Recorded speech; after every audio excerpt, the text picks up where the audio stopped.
Hey everyone, my name is Matt. Welcome to my shop. Today is February 8th and this is my weekly shop update. So like we do every week, let's get into some viewer projects. This first project is from Ethan. This is a really awesome shuffleboard. So this thing is super long and I hope he doesn't have to move it very often because it doesn't seem like it'd be very easy to move this thing. Ethan said that he used a shop bot to create the stencil for the scoring areas and those look really nice. And he also mentioned that he is an industrial arts teacher in Kansas and he gets to teach what he's passionate about every single day, so that's just incredible. This next project comes from Mike over at Long Island Woodworking. This is a really spacious watch box. Mike says that this thing can hold 144 watches. It's made from pine barn boards. He stabilized some of the knots with epoxy. The sides are mitered and the lid has breadboard ends. The dividers are made from 1/4-inch plywood and they're all half-lapped together. This next project is from Kelly. This is a vintage Farmall tractor model. This is really cool. He said the tractor is modeled after the International Farmall M. It features a working swinging drawbar and engine details. The wheels turn and it's made entirely out of wood such as poplar, maple, walnut, etc. Just look at all the detail in this thing.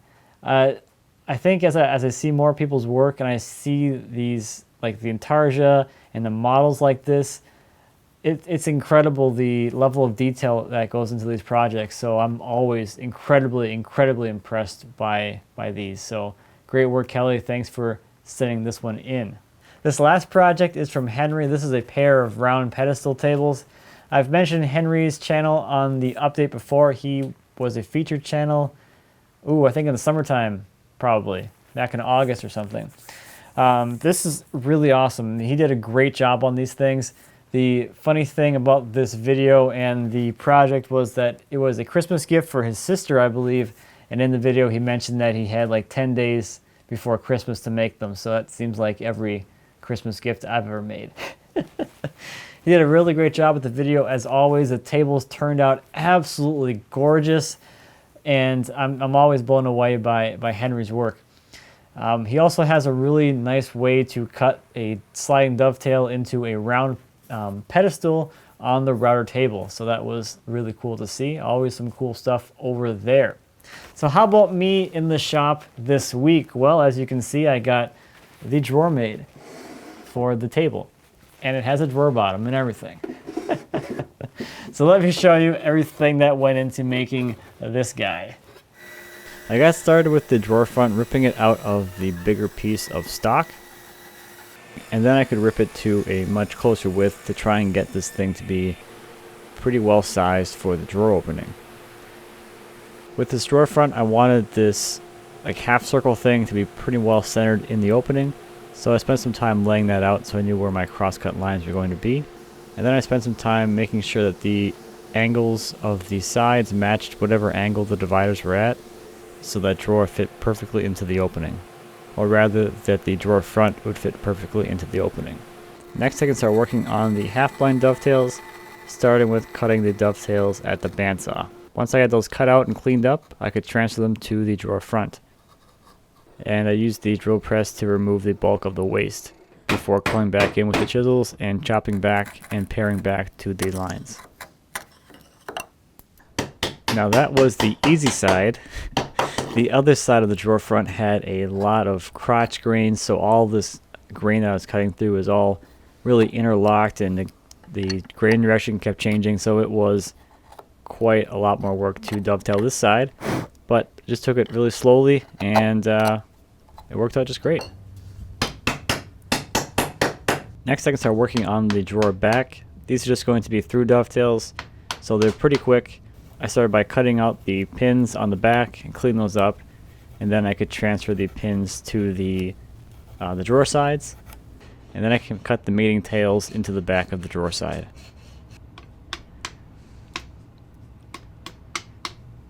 Next I'll add the inside curve to the drawer front, and then I can glue up and fit the drawer to the opening. Next I can start working on the drawer bottom, which is just a beveled panel that I beveled with a hand plane. Boom! And then lastly I can cut the curve on the outside face of the drawer front, and then I use my sander to just bring that curve back so that the whole drawer front is flush with the front of the table.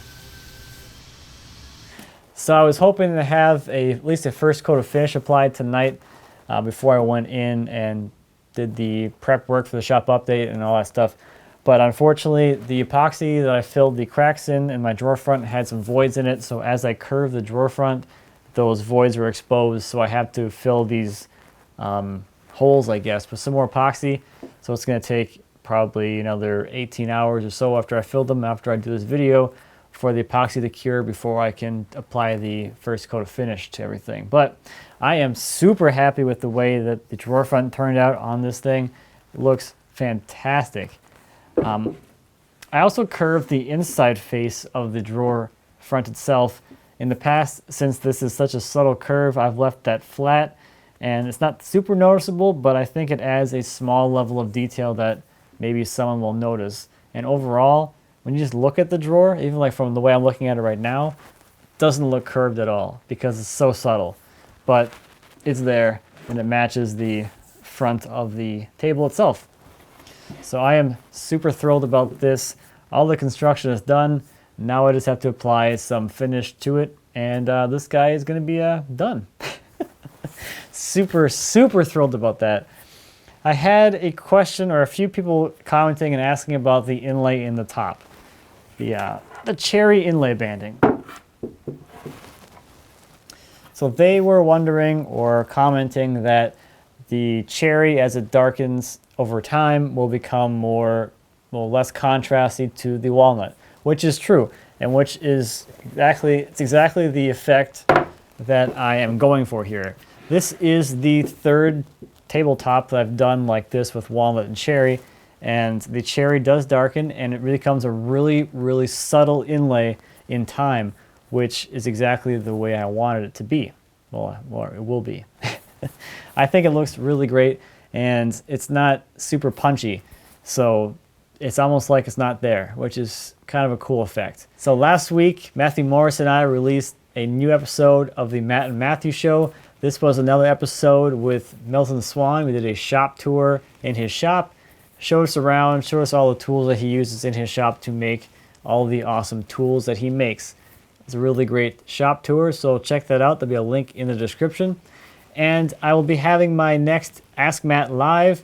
I'm going to try a Saturday session, I guess you could call it, during the day, Saturday at noon Central Time, which hopefully should give me or give you guys a little more of an opportunity to watch if you work during the week. And obviously people overseas can still catch that during awake hours. So that'll be the 20th of February at noon. We'll see how that goes. Put it on your calendars. I'll remind you again next week. So I think that is about all I have for you this week.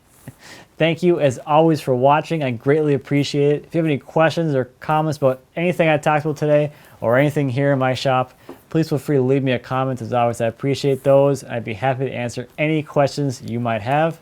And until next time, happy woodworking.